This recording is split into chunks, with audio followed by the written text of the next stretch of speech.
International students के लिए challenges are increasing day by day. पहले हमने यूके में स्ट्रिक्टनेस होती देखी, फिर ऑस्ट्रेलिया का visa success rate has gone down drastically. अब कनाडा में लगातार एक के बाद एक चेंजेस देख रहे हैं हम। इसमें पहले कैपिंग देखी हमने स्टूडेंट वीजा के अंदर, स्पाउसल ओपन वर्क परमिट के अंदर काफी बड़ी चेंजेस आती हुई नजर आई, और अब पोस्ट ग्रेजुएट वर्क परमिट को लेके प्रपोज चेंजेस की बात हो रही है।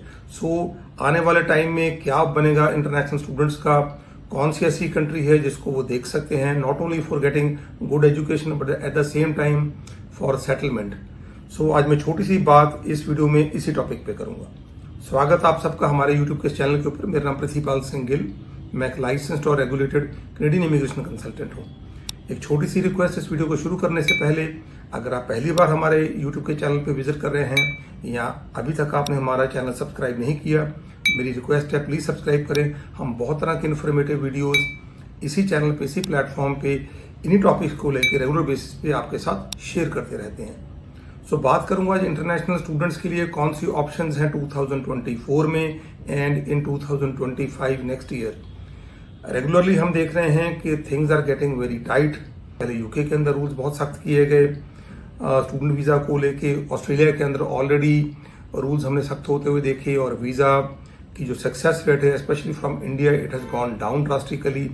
अब कनाडा के अंदर रेगुलरली हम एक के बाद एक बहुत सी चेंजेस देख रहे हैं। रिसेंट जो न्यूज है वो है पोस्ट ग्रेजुएट वर्क परमिट को लेके, जहां पर जो फेडरल गवर्नमेंट है कनाडा की, उन्होंने प्रोविंशियल गवर्नमेंट और जो कॉलेज और यूनिवर्सिटीज हैं इनके साथ एक छोटा सा सर्वे शेयर किया, जिसमें बेसिकली उन्होंने ये बात कही है कि क्यों ना हम जो पोस्ट ग्रेजुएट वर्क परमिट है जो हर स्टूडेंट को एक ही तरह का मिलता था, उसी ड्यूरेशन का मिलता था, 1 साल की पढ़ाई के बाद 1 साल का और 2 साल की पढ़ाई के बाद 3 साल का। इसमें क्यों ना हम चेंजेस लेके आए, ताकि जिन स्टूडेंट्स की या जिन वर्कर्स की हमें ज़्यादा डिमांड है कनाडा के अंदर, जिन स्किल सेट्स में ज़्यादा लोग चाहिए, तो पोस्ट ग्रेजुएट वर्क परमिट को क्यों ना हम उसके साथ अलाइन कर दें।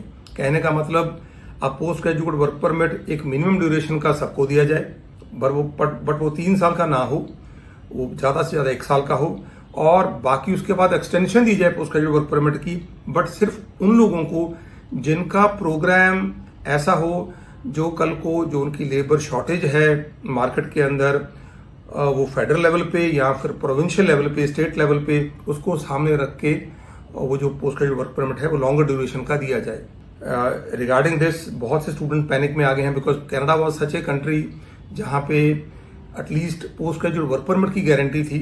आप 2 साल की पढ़ाई कर लेते हो, आपके पास 3 साल का मौका था जिसमें आप लंबी ड्यूरेशन में वहाँ पे रह सकते हो, आप कैनेडियन वर्क एक्सपीरियंस ले सकते हो, वहाँ पे अच्छी जॉब भी आप ढूंढ सकते हो, और साइमल्टेनियसली आपके पास ये भी मौका था कि आप पीआर के लिए भी एलिजिबल हो सकते हो। पीआर की प्रॉब्लम्स हम ऑलरेडी देख रहे हैं फ्रॉम लास्ट 1 ईयर रेगुलरली। अब इनको सामने रखते हुए, क्योंकि PR is a big issue in Canada nowadays for international students, housing एक बहुत बड़ा इशू है, मेडिकल का बहुत बड़ा आज की डेट में प्रेशर है गवर्नमेंट के ऊपर। उतने डॉक्टर्स और उतने हॉस्पिटल्स नहीं हैं जितने लोग वहां पे हैं कनाडा के अंदर। उनमें सबसे ज्यादा प्रॉब्लम आ रही है जो टेम्परेरी वीजाज पे लोग हैं, जिसमें स्टूडेंट्स का नंबर सबसे ज्यादा है, अप्रोक्सीमेटली 1.5 मिलियन से ज्यादा, और इतने ही स्टूडेंट्स हैं जो इस साल ग्रेजुएट हो जाएंगे या जो ऑलरेडी पढ़ाई कर रहे हैं सिस्टम के अंदर, और उनमें से बहुत से लोग पोस्ट ग्रेजुएट वर्क परमिट के लिए एलिजिबल हो जाएंगे। इन चीजों को सामने रख के ये जो रूल्स हैं नए फ्रेम किए जा रहे हैं। अब जो एग्जिस्टिंग स्टूडेंट हैं already who are studying in Canada, या फिर जो स्टूडेंट जाने की सोच रहे हैं फॉर सितंबर इनटेक या फिर जनवरी 2025 इनटेक, उनके मन में बहुत बड़ी चिंता है कि अगर ये कानून बदली किए जाते हैं तो उनका क्या होगा।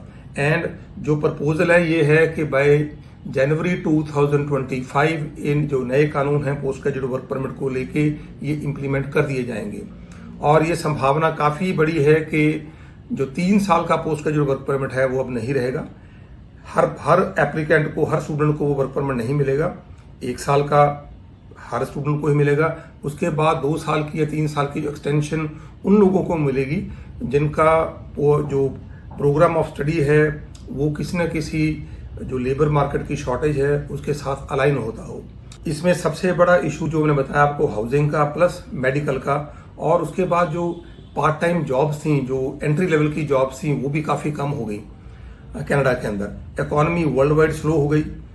इस टाइम पे जो कनाडा की अनएम्प्लॉयमेंट रेट है that is close to 6.2%, which is very high जो उन कंट्रीज के स्टैंडर्ड के हिसाब से है। 6.1% था, ये इंक्रीज होके इस मंथ 6.2% हो गया। सो ये भी एक बहुत बड़ी चिंता है गवर्नमेंट के मन में किसी न किसी तरीके से, क्योंकि जैसे मैंने बताया कि काफ़ी लार्ज नंबर में इंटरनेशनल स्टूडेंट्स उनके पास ऑलरेडी हैं जिनके पास पोस्ट ग्रेजुएट वर्क परमिट है। अब स्टूडेंट्स को ये ज़रूर सोचना पड़ेगा कि मैं सिंपली पढ़ाई करने के लिए वहाँ ना जाऊँ और ये सोच के ना जाऊँ कि किसी न किसी तरीके से मैं वहाँ पे रह लूँगा और उसके बाद में PR भी हो जाऊँगा। This is more for +2 students. जो स्टूडेंट्स ग्रेड 12 के बाद जा रहे हैं कनाडा, उनके लिए ये चैलेंज और भी बड़ा होने वाला है।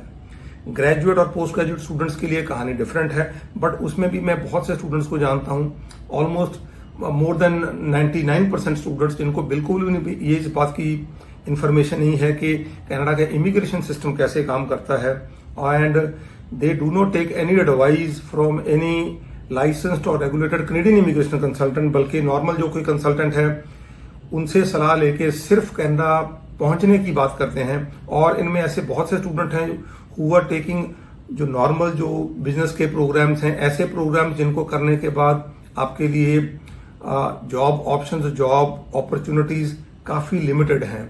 और जो जैसे मैंने बताया कि लेबर मार्केट की शॉर्टेज के हिसाब से ऐसी कोई रिसर्च स्टूडेंट की तरफ से नहीं की जाती। ऐसा नहीं है कि स्टूडेंट्स को PR नहीं मिलेगी या बिल्कुल ये रास्ता बंद हो जाएगा। स्टूडेंट्स अब फिल्टर हो जाएंगे, कम हो जाएंगे, PR की ऑप्शंस भी रहेंगी आने वाले टाइम में। बट हाँ, जिन सेक्टर्स के अंदर उनको लेबर की जरूरत है वहां पे उनको ज्यादा लोग चाहिए। अब उनकी कोशिश यही है गवर्नमेंट की कि हमें किसी न किसी तरीके से लोग वो यहाँ पे आए, स्पेशली इंटरनेशनल स्टूडेंट्स जो हमारी इकोनॉमी में फर्स्ट फेज पे तो जो वो योगदान देते हैं वो देते ही हैं, because they you are paying tuition fee and at the same time you are living there and you are spending lot of money on your day to day living also. But उसके बाद permanent residency के time पे उनको ऐसे लोग चाहिए जो उनकी जो लोग स्किल शॉर्टेज है यहाँ पे जिस सेक्टर के अंदर, वो स्किल शॉर्टेज पूरी करें। देखने में जो आया, जो डाटा सामने आया, उसमें maximum people who are doing either education either at the undergraduate level or at the graduate or postgraduate level, they are doing those kind of programs। Business के ऐसे प्रोग्राम्स कर रहे हैं जिनकी जो लेबर मार्केट की जो शॉर्टेज है जिसमें उसकी कमी पूरी वो नहीं कर पाते। अगर आपने बिजनेस में भी कुछ प्रोग्राम करने हैं, you have to look for those courses, those programs जिनकी वहां पे डिमांड काफी ज्यादा हो। इसमें एक तो ट्रेड्स के जितने भी प्रोग्राम हैं, ट्रेड्स में बहुत तरह के ट्रेड जिसमें आप लगा लीजिए कि सिंपल इलेक्ट्रीशियन से लेके मैकेनिकल के बहुत सारे ट्रेड्स, प्लम्बिंग के ट्रेड्स, वेल्डर के ट्रेड्स, कारपेंटर के ट्रेड्स, वुड वर्किंग के हिसाब से जो भी ट्रेड्स आते हैं उसके अंदर। उसके बाद कंस्ट्रक्शन में बहुत से ऐसे ट्रेड्स हैं जिसमें आपको मेसन भी चाहिए, आपको टाइल सेटर्स भी चाहिए, आपको ब्रिकलेयर्स भी चाहिए, आपको और स्पेशलाइज्ड फील्ड के अंदर लोग भी चाहिए। ऐसे ही आपको CNC मशीनिस्ट भी वहां पे चाहिए। सो ऐसे लोगों की demand will always be there. और जो स्टूडेंट्स ऐसे प्रोग्राम में जाएंगे उनके लिए PR की ऑप्शंस हमेशा आसान होंगी। आर्ट्स वाले स्टूडेंट की अगर बात करूं, हॉस्पिटैलिटी के ऐसे बहुत से प्रोग्राम हैं जहां पे हमेशा डिमांड्स रहती हैं। आर्ट्स में और भी ऐसे बहुत से प्रोग्राम हैं जो आप परस्यू कर सकते हो। इवन ट्रेड्स की तरफ आप जा सकते हो, नेसेसरली आपको मैथमेटिकल स्किल्स नहीं चाहिए। सो स्टूडेंट्स को आंख बंद करके जाने की बजाय ऐसे प्रोग्राम्स देखने पड़ेंगे जिनमें कल को ना सिर्फ उनको लंबा ड्यूरेशन का पोस्ट ग्रेजुएट वर्क परमिट मिल सके, बल्कि आने वाले टाइम में अच्छी जॉब भी मिल सके और PR की अपॉर्चुनिटीज भी मिल सके। इसमें मैं फर्दर भी कुछ वीडियोस बनाऊंगा स्पेशली रिलेटेड टू जो कैसे प्रोग्राम्स आपको चूज करने चाहिए अलग अलग फील्ड के अंदर, जिनमें कल को आपको लॉन्ग ड्यूरेशन का वर्क परमिट भी मिल सकता है 3 से 4 साल का, और साइमल्टेनियसली आपको PR की बहुत अच्छी ऑप्शंस और अपॉर्चुनिटीज भी मिल सकती हैं।